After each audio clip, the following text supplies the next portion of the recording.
Hi అన్న అందరికి. మేమైతే కొండపల్లి క్రషర్ కు లోడింగ్ వచ్చామండి. ఈ క్రషర్ కు వెళ్లే రోడ్లు అయితే అసలు ఏం బాగోవు అనమాట. ఈ వర్షాకాలం వస్తే మాత్రం ఈ కొండపల్లి సైడ్ క్రషర్ కు వెళ్లే రోడ్లు అయితే మరీ దారుణంగా ఉంటాయి. మేము వెళ్లే రోడ్లు అయితే బండి ఆగిపోయిందంట. మేము రెగ్యులర్ గా తిరిగే రోడ్లో ఇప్పుడైతే వేరే రోడ్లో వెళ్తున్నాం అనమాట. చిన్న రోడ్డు ఇది. ఈ రోడ్ల నుంచి వెళ్తే ఊళ్ళో కొద్దిగా అబ్జెక్షన్ పెడతారు.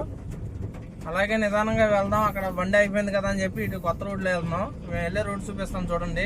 ఇదిగోండి ఈ రోడ్ లో వెళ్తున్నాం మేము. వర్షం అయితే మధ్యాహ్నం 11:30 దగ్గర నుంచి పడుతుందండి. ఇలా ఈ రోడ్ లో వెళ్తున్నాం. ఈ రోడ్డు స్ట్రైట్ గా వెళ్ళనివారు అనమాట. ఎదరికి వెళ్ళిన తర్వాత లెఫ్ట్ తిరిగిపోవాలి. వర్షాకాలం వస్తే ఈ కొండపల్లి సైడ్ కష్టలు అయితే చాలా ప్రమాదకరం అండి. ఆ రోడ్లు అసలు ఏం బాగోవు. పెద్ద పెద్ద రాళ్లు ఉండిపోతాయి అనమాట. ఆ రాళ్ల నుంచి వెళ్తే 2 టైర్ల మధ్యలో ఇరుక్కుపోయి టైర్లు అనేది పగిలిపోతాయి. ఇప్పుడు మన బళ్ళన్నీ కూడా ఇటే వెళ్తున్నాం. ఎదురున్నాయి 5 బళ్ళు మనయనమాట. వర్షాకాలం వస్తే ఈ కొండపల్లి సైడ్ రోడ్లు అసలు ఏం బాగోవండి. క్రషర్ లో రోడ్లు బాగు చేయరు, ఏం చేయరు. లారీలు అయితే ఇలా వాలుకుంటూ వెళ్తాయి. అట్లాంటిక్ మహాసముద్రంలో పడవలాగానే ఇలా వెళ్తాయి అనమాట. మరి దారుణంగా ఉంటది రోడ్డు అయితే.